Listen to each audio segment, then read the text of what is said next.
Uh, so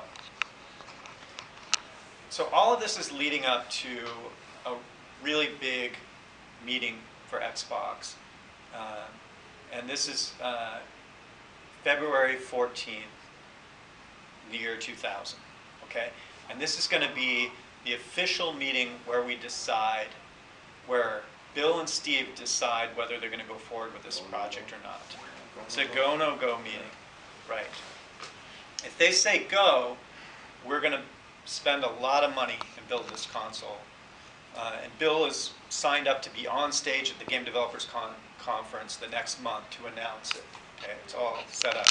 If they say no go, we're pull the plug. I'll go back to running PC game business like I was, and who knows.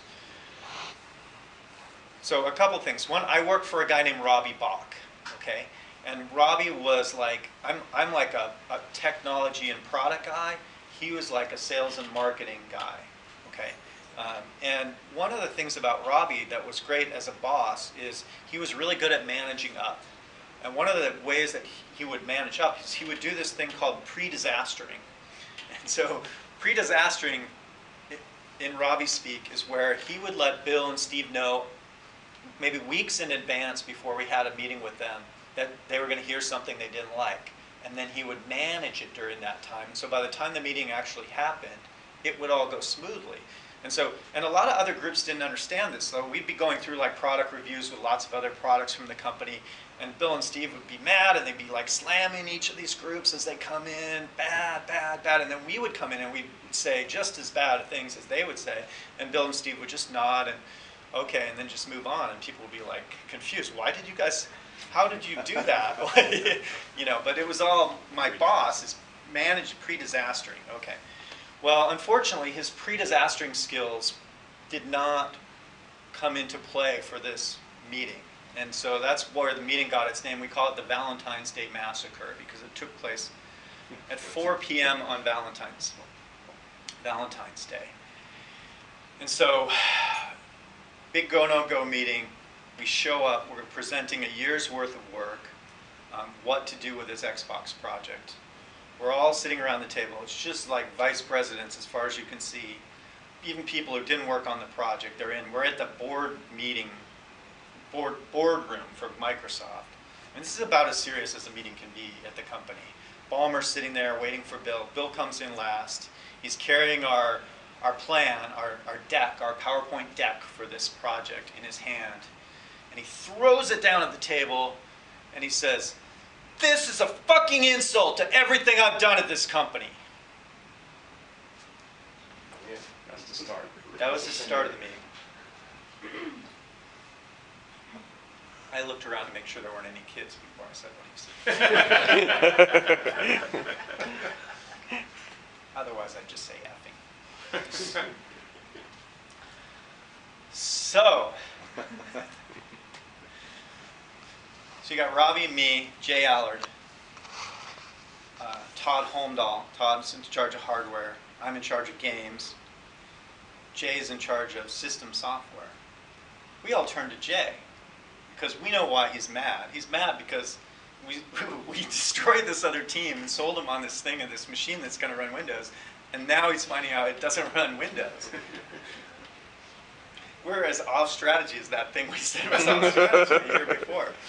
So we all turn to Jay because system software, it's his job, you know. And Jay is just like, I've never seen him like this. He's just like a deer in the headlights. He's probably never seen Bill say something like that, you know. Although I've seen similar things in the past. But anyway, so Jay is just like, blah, blah, blah. Nothing's coming out of his mouth, you know. So I'm like, all right, fine. So then I step up and I'm like, you know, here's why we did it, why it's important, blah, blah, blah. And then just Bill just yells at me and, you know, shoots me down. So then Robbie tries. Robbie's, you know, really you should listen to what it's saying because it's important, blah, blah, blah. Bill yells at him. And by then Jay's like got his feet under him again. And then he goes off and starts to talk and he gets yelled at. And by then Ballmer's had time to flip through the deck. And he's opened the business case. And it says we're going to lose at least $1.5 billion on this project, and that's optimistic, you know. And so then Bill is getting worn out of screaming, so then Ballmer takes over. Ballmer has a lot of energy, so then he's yelling about this business case and how bad it is, And Robbie and I both came from office, and we had both been yelled at many times by these guys. And so we were kind of used to it, we're kind of looking at each other, but still, even for them, this was pretty intense yelling, And the time is going by, right? And so, it started at 4 o'clock on Valentine's Day. It was 5 o'clock on Valentine's Day. It's 6 o'clock on Valentine's Day. It's 7 o'clock on Valentine's Day. And they've just been yelling at us for 3 hours, And we're just saying the same thing over and over again. We're like, well, look, you asked us to look at this. We looked at it for a year, and we're very confident. If you want to do this, this is the best way to do it. If you don't want to do it, you just tell us. We'll go back to our other jobs, if you'll let us. But but if you want to do this, this is the best way to do it.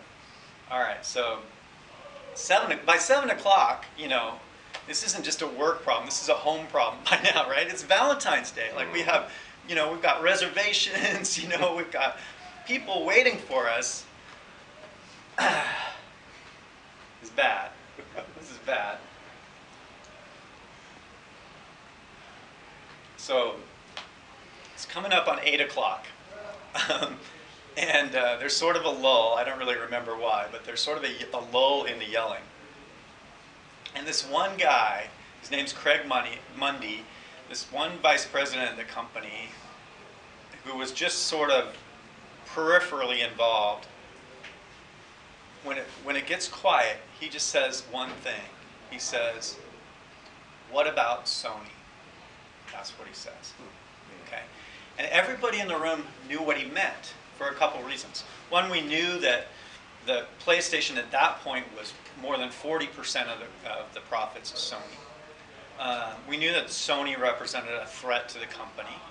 And especially we knew it because this particular guy had been sending out these sort of conspiracy theory type memos for more than a year that were basically saying, Sony is trying to undermine Microsoft in the home. They're secretly building a PC, a distributed PC, by putting a hard disk over in this product and a keyboard on this product and a processor over in this product. And all they need to do is integrate them together, and we'll be kicked out of the home forever.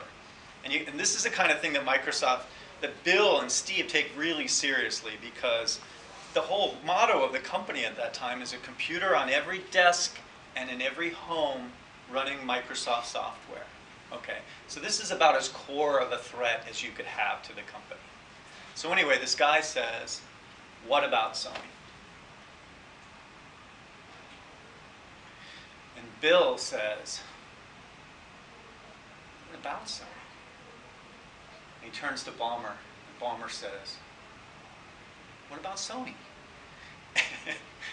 And then Bill pauses, and he says,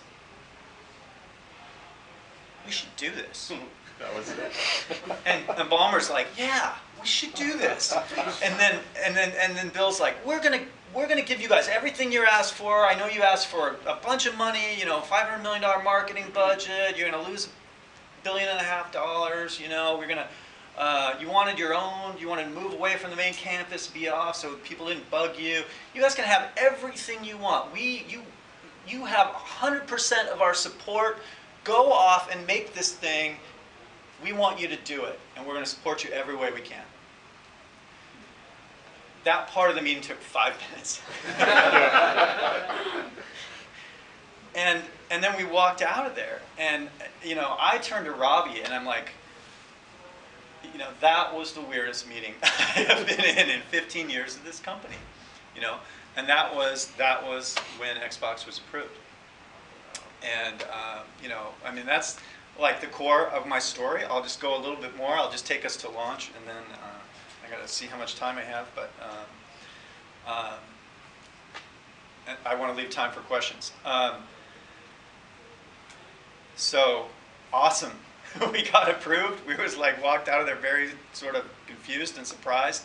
But then sort of the next day, once we had tried to paper over things at home, you know, we were back to work and we're like, wow. I mean, for me especially, because now I've got less than 2 years. This happened in February of 2000, and I've got to have a launch lineup of games ready by Christmas 2001. Games take 3 years to build. It's really hard to build a game in less than 3 years, and I've got like 18 months to build games for a system that I don't have, for hardware I don't have. So anyway, the impact of it started to hit. We started to do deals with people. One of the first deals I did was with Lorne Lanning which was an important deal because he was a guy from Sony, had done the Oddworld series. And so to steal him away from Sony and come onto the Xbox was sort of our first big win in the press. Penny Arcade made a cartoon about it. You can go and look it up. It's a kind of a classic cartoon from the time. It shows Lorne Lanning talking about, each panel Lorne Lanning is talking about why Xbox is so superior and why he's so glad to be on the platform. But the whole time he's wearing a hat made of money. And in the last panel he just says, and they gave me this hat made of money. You know? I mean, that was kind of the truth. But anyway, so Lorne Lanning was a really early important person. Bizarre Creations, they had done a great racing game on the Sega Dreamcast, and so to port that and expand it was something that was doable in the time that we had, and that became Project Gotham Racing, another one of our launch titles. We had some internal sports titles that we were able to get together. But the most important thing, of course, was when my phone rang one day, and it was a guy named Peter Tamte, and I had met Peter several times over the years, and Peter from Chicago is the business manager for Bungie. And he told me that on the phone that Bungie was going out of business, that they were running out of money, and they were going to have to be sold. And that Take-Two already owned a third of the company, and Take-Two was positioned to buy the rest of the company if nobody else was interested. And I'm like, well, I'm interested. I had played Myth. You know, I knew these guys were great. The story was they had this weird Mac game that they were showing this video of called Halo that was just like these scenes on this, you know, it sort of looked like the game ended up. But anyway, so yes, I'm very interested. So then we scrambled to put a deal together in time to launch, or time to announce as quickly as we could. I had to get on the phone with the head of Take-Two and fight over the company. And basically the deal I made with him was, I'm going to give you all the back catalog of Bungie, all their old games, right? To make all their old games, all the intellectual property. I'm going to finish a game Oni that they have under development in their California studio, and I'm going to deliver that to you, ready to ship. You guys own it. And I'm going to pay for making that game. All I want, the only thing I want is Halo and all the developers. And fortunately, he agreed to that deal, which turned out to be a really good deal, just as an understatement. And of course, you know, Halo went on to be the key product when we launched. And I'm just going to stop there. It also mentioned Halo 2600. I can talk about that a little bit, the creation story for Halo 2600. I can answer any questions that you guys have, but I've basically used up 45 minutes now, so I got another 15. Let's do it on questions, okay? Real quick, could you name off some of the other Atari 800 titles you worked on? Yeah, so I worked on 3, and they're all quite collectible because they sold in small numbers. so Froggy became a game called Princess and Frog. They were worried that we would get sued because I had made a direct clone of Frogger. So they made me replace the cars with jousting knights. And then, like, I was supposed to have a princess. You were supposed to, like, be the frog and kiss the princess. But I couldn't draw the whole princess, so I just drew just a pair of lips. You jump as a frog onto a pair of lips. Wow. Art was never really my thing. So anyway, I actually think Froggy was better than Princess and Frog. But Anyway, yes, Princess and Frog is out there, and that's probably the easiest one of the three to find. Yeah. The second one I did was called Anteater. Some people know the Anteater arcade game. It's not that game. It's kind of like Dig Dug. You play an ant, and anteaters chase you, and you have to try to move these sugar cubes from a picnic basket down into your lair. And the last game that I did that shipped was a game called Sea Chase, and that was a kind of an underwater submarine game where you're moving around and subs are hunting you. So those are the three games that I did that shipped that you can try to find. Okay. Yeah. I have all the Ramox Atari games in box, except for Spark Bugs. So if anyone has Spark Bugs, I will trade it for an in-box, nice copy. I'll even sign it if you want, of one of my games. But anyway. Thank you. Yeah. All right. Yes? Did you, there's a podcast called Business Wars. It was talking about Xbox versus PlayStation. Did you consult with them, or? I've been on so many podcasts over the years, I honestly don't know. Yeah, I don't recognize that one, but it could be. Could have been one of the other guys in the room. Don't know. Yeah. So what's the biggest thing you wish you could have done with Xbox that you didn't get a chance to do? Biggest thing I could have done. It's a hard question. I mean, basically what happened was I stayed for just a few more years before I left. I left in 2004, so we launched November 2001. Okay. But a lot of the titles that came out later were titles that I signed. I put together the relationship with Peter Molyneux that became Fable. That was mostly done under my watch.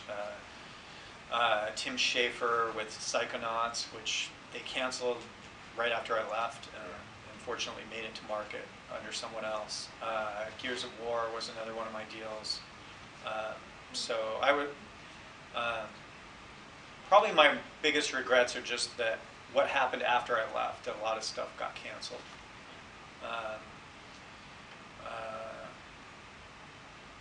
But that's kind of why I left, because I was getting, I was really used to running my own show. I was really used to that thing I said at the beginning about, no one caring. And after Xbox launched, everyone cared about what I was working on. It was like being back in office again, where everyone wanted to have an opinion about what we're doing. It's like, well, we've been pretty successful without your input to this point, So I've talked about it in other interviews, but basically I got fed up and left. Yeah. So how did you get to the Halo 2600? And they didn't make a big deal about that, or you had to Okay, all right. a little more deal? There we go. Now I can tell the Halo 2600 story real quickly. Since I left in '04, mostly what I've been doing is I act as an advisor or board member to lots of different companies that are involved in the gaming ecosystem in some way. I haven't had a real job since I left.